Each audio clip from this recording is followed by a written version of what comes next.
Hello friends, welcome back to the my new video guys and my YouTube channel guys. Today friend we are going to talk about guys how can we off delete sound setting in our Oppo phone. Friends, you want to turn off guys your phone delete sound settings. So how can you off today? I will show you in this video guys.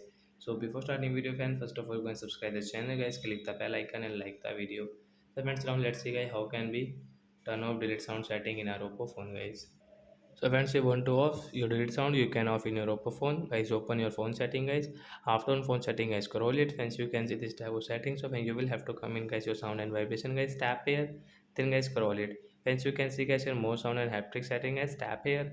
Once you can see the delete sound setting, guys. Right side this icon, guys. Tap on this icon, then guys, come back. So once your delete sound will off, your delete sound will not work in your Oppo phone. So I hope friends you have understood how to off delete sound setting in our Oppo phone. So that's it guys, thanks for watching the video. Bye bye friends.